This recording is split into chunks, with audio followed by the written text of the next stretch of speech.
പേര് സിന്ധു. എനിക്കിപ്പോൾ 38 വയസ്സ് കഴിഞ്ഞ് ഭർത്താവും 2 കുട്ടികളും അടങ്ങുന്നതാണ് എൻ്റെ കുടുംബം. സാമ്പത്തികമായി പിന്നോട്ട് നിൽക്കുന്ന ഒരു കുടുംബമാണ് ഞങ്ങളുടേത്.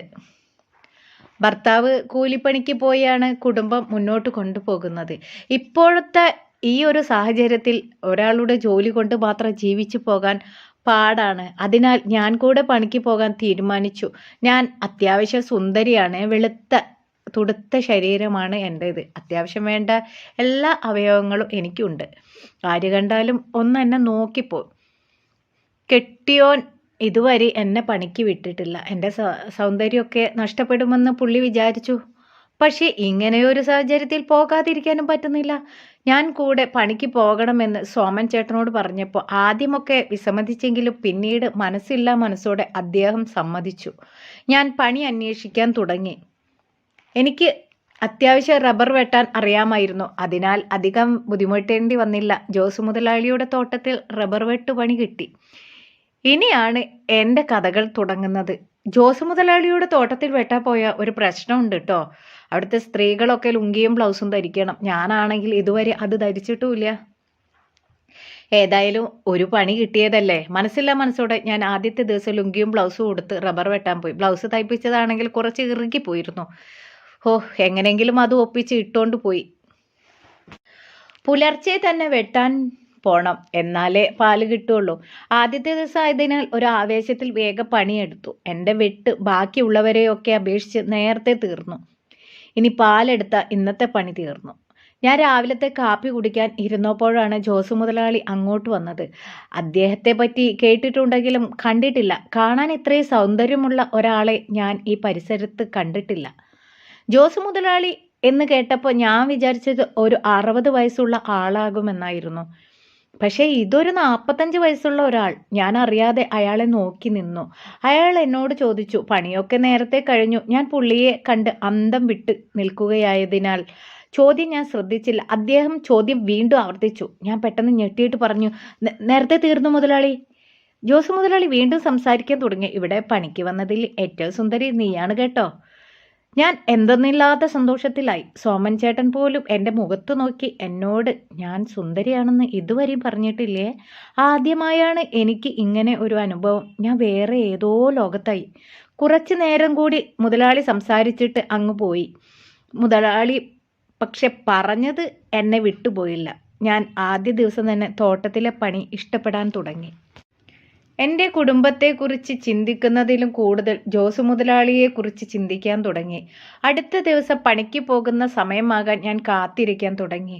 അങ്ങനെ പതിയെ ഞാനും ജോസ് മുതലാളിയും തമ്മിൽ നല്ലൊരു സൗഹൃദമുണ്ടായി. സൗഹൃദത്തിന് അപ്പുറത്തേക്ക് ഈ ഒരു ബന്ധം എത്തിക്കാൻ എനിക്ക് ഭയങ്കര ആഗ്രഹം തോന്നി. അങ്ങനെ ഞാൻ അതിനുവേണ്ടി ഓരോ കാര്യങ്ങൾ ചെയ്യാൻ തുടങ്ങി. ഞാൻ അതിനുവേണ്ടി എൻ്റെ കയ്യിലുണ്ടായിരുന്ന ബ്ലൗസ് കുറച്ചും കൂടി ഇറുക്കി തയ്പ്പിച്ചു. മുകളിൽ ഉടുത്തിരിക്കുന്ന തോർത്ത് ഞാൻ തൽക്കാലത്തേക്ക് ഉപേക്ഷിച്ചു.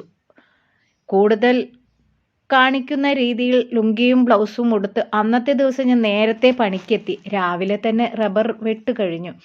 ജോസ് മുതലാളിക്ക് വേണ്ടി കാത്തിരിക്കാൻ തുടങ്ങി. പക്ഷെ മുതലാളി വന്നില്ല. ഞാൻ ആകെ സങ്കടത്തിലായി. ഇത്രയൊക്കെ കഷ്ടപ്പെട്ടിട്ടും മുതലാളി വന്നില്ല. ഞാൻ പാലെടുക്കാൻ തുടങ്ങി. പെട്ടെന്ന് പുറകിൽ നിന്ന് ഒരു വിളി, സിന്ധുവേ. ഞാൻ തിരിഞ്ഞു നോക്കിയപ്പോൾ മുതലാളി. എനിക്ക് ഭയങ്കര സന്തോഷമായി. പണി കഴിഞ്ഞല്ലോടി മുതലാളി ചോദിച്ചു. ഞാൻ എൻ്റെ സംസാര ശൈലി മാറ്റി. ഇല്ല മുതലാളി, ഞാനിപ്പോൾ പാലെടുക്കാൻ തുടങ്ങുന്നതേയുള്ളൂ. പാലെടുക്കാനല്ലേ ഞാൻ ഇവിടെ വരെ വരുന്നത്? ഞാൻ കുറച്ച് രസം കലർന്ന രീതിയിൽ ചോദിച്ചു. ജോസ് മുതലാളിക്ക് കാര്യം മനസ്സിലായി. നിനക്കെന്താടി ഒരു മാറ്റം? അതും പോരാഞ്ഞിട്ട് ദേഹത്തൊന്നും തോർത്തുപോലും കാണുന്നില്ലല്ലോ. ഓ, എന്തിനാണ് മുതലാളി തോർത്തൊക്കെ? ചൂടല്ലേ ഇവിടെ. പിന്നെ ആര് കാണാനാ? ഒരു കറവൊക്കെ ഉള്ളത് ഉണ്ടല്ലോ നിന്റെ അടുത്ത്. മുതലാളി പതിയെ ആയ സംസാരത്തിലേക്കായി. ഞാനും വിട്ടുകൊടുക്കാൻ പോയില്ല. കറക്കാനുണ്ടെങ്കിൽ കറന്നെടുക്കണം മുതലാളി. പറമ്പിൽ നിൽക്കണ പശുവല്ലേ. ഞാൻ ചിരിച്ചു. മുതലാളി എന്നെ നോക്കി പതിയെ. മുതലാളി ഉടുത്തിരിക്കുന്ന മുണ്ടിൻ്റെ മുകളിൽ കൂടെ തടവാൻ തുടങ്ങി. ഞാൻ അതിലേക്ക് നോക്കി ചുണ്ടൊന്ന് കടിച്ചു. ഞാൻ മുതലാളിയുടെ ഉടുത്തിരിക്കുന്ന മുണ്ടിൻ്റെ മുൻവശം നോക്കി ചുണ്ട് കടിച്ചു. മുതലാളി പതുക്കെ എൻ്റെ അടുത്തേക്ക് വന്നു. ഞാൻ കുറച്ചും കൂടിയും ഒന്ന് തള്ളിപ്പിടിച്ച് നിന്നു കൊടുത്തു. എൻ്റെ അടുത്തേക്ക് വന്നിട്ട് മുതലാളി പറഞ്ഞു, ഇനി നിനക്ക് വെട്ടിൻ്റെ കൂടെ ഒരു പണിയും കൂടെ കാണും, ചെയ്യാൻ തയ്യാറാണോ? ഞാൻ നാണത്തോടെ പറഞ്ഞു, ഞാൻ എന്തും ചെയ്യാൻ തയ്യാറാണ് മുതലാളി. എന്നാ പിന്നെ എൻ്റെ കയ്യിലിരിക്കുന്ന ഈ മകുടമൊന്ന് തലോടടി. ഞാൻ പതുക്കെ അത് കേട്ടപാടെ തലോടാൻ തുടങ്ങി. ഞെട്ടിപ്പോയി. എന്താ മുതലാളി ഇത്? ഇത് നിനക്കുള്ളതാടി, ചിരിച്ചുകൊണ്ട് പറഞ്ഞു. ഇനി മുതൽ റബ്ബർ പാൽ മാത്രമല്ല എന്ന് പറഞ്ഞു മൂളി. അതിനൊക്കെ വേറെ പൈസ കിട്ടുമോ? നല്ല പണിയാണെങ്കിൽ കൂടുതൽ കിട്ടും. നീ നോക്കി നിൽക്കാതെ എൻ്റെ ഈ മകുടമൊന്ന് തടവിടി. ഞാൻ പതിയെ മകുടം തടവി നിന്നു. മുതലാളി എന്നെ ചേർത്ത് നിർത്തി ഒന്ന് അമർത്തി പിടിച്ചു. ഞാനൊന്ന് ചുറ്റിനു നോക്കി. ആരുമില്ലെന്ന് ഉറപ്പിച്ചു പതിയെ ഞാൻ കുനിഞ്ഞു നിന്നു. മുതലാളിയുടെ കയ്യിലിരിക്കുന്ന മകുടം എൻ്റെ ചോരച്ചുണ്ടിൽ ഒന്ന് അമർന്നു. ഞാൻ ചെയ്യുന്ന പ്രവൃത്തിയിൽ മുതലാളിക്ക് നല്ലോണം സുഖിക്കാൻ തുടങ്ങി. മുതലാളി അതിൽ വികാരം കൊണ്ട് പുളഞ്ഞു. എൻ്റെ സിന്ധുവേ, നീ നിർത്തലടി, ഇതങ്ങ് തുടങ്ങടി. മുതലാളി ആ ഒരു സ്വരത്തിൽ സുഖം മതിമറന്നു അങ്ങ് ഉയരത്തിലേക്ക് പോകാൻ തുടങ്ങി. പെട്ടെന്ന് അലയടിച്ചു ഉയർന്ന മുതലാളിയുടെ തിരമാലകൾക്കൊന്ന് ശമനം വന്നു. പിന്നീട് മുതലാളി എന്നെ നോക്കിയിട്ട് ചോദിച്ചു, ഞാൻ നിനക്ക് പലതും തന്നു, നീ എനിക്കൊന്നും തന്നില്ല കേട്ടോ.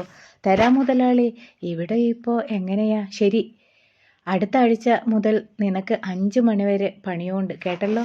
ഞാനത് കേട്ടപ്പോൾ തന്നെ അങ്ങ് സന്തോഷിച്ചു. എല്ലാം മുതലാളിയുടെ ഇഷ്ടം പോലെ എന്ന് ഞാൻ പറഞ്ഞു. ആ ഷീറ്റുപുരയിലെ ജോലി കൂടെ നീ എടുത്തോ, അതുമാത്രം മതിയോ?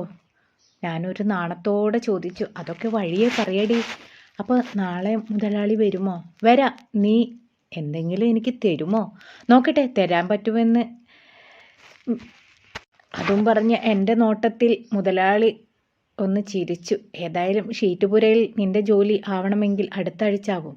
അതിനു മുമ്പേ നിനക്ക് എന്തെങ്കിലും തരാൻ പറ്റിയാൽ നിന്ന് ഇവിടെ സ്ഥിരപ്പെടുത്തു. ഞാൻ പെട്ടെന്ന് തന്നെ മുതലാളിക്ക് പ്രിയപ്പെട്ടവളായി. എനിക്കത് ഒരുപാട് സന്തോഷമായി. എന്തായാലും മുതലാളി നാളെ വാ, അപ്പോൾ ഒരു സർപ്രൈസ് തരാം. എങ്കിലൊക്കെ. മുതലാളി അതും പറഞ്ഞ് അങ്ങ് പോയി. ഞാൻ വെട്ടും കഴിഞ്ഞ് ബ്ലൗസും ലുങ്കിയും ഒക്കെ ഒന്ന് ശരിയാക്കി വീട്ടിലേക്ക് നടന്നു. പോകുന്ന വഴിയൊക്കെ ഇപ്പം എന്നെ കാണാൻ ഒരുപാട് ചെറുപ്പക്കാർ വരും. ഞാൻ അറിയാതെ തന്നെ എനിക്ക് അവിടെ ഇവിടങ്ങളിൽ പല പേരുകൾ വീഴാൻ തുടങ്ങിയിരിക്കുന്നു. ഞാനങ്ങനെ വീട്ടിലെത്തി. സോമൻ ചേട്ടൻ ഇതുവരെ എത്തിയില്ല. എനിക്ക് ഞാൻ അണിയിച്ചിരിക്കുന്ന ലുങ്കിയും ബ്ലൗസും ഊരാനും തോന്നിയില്ല.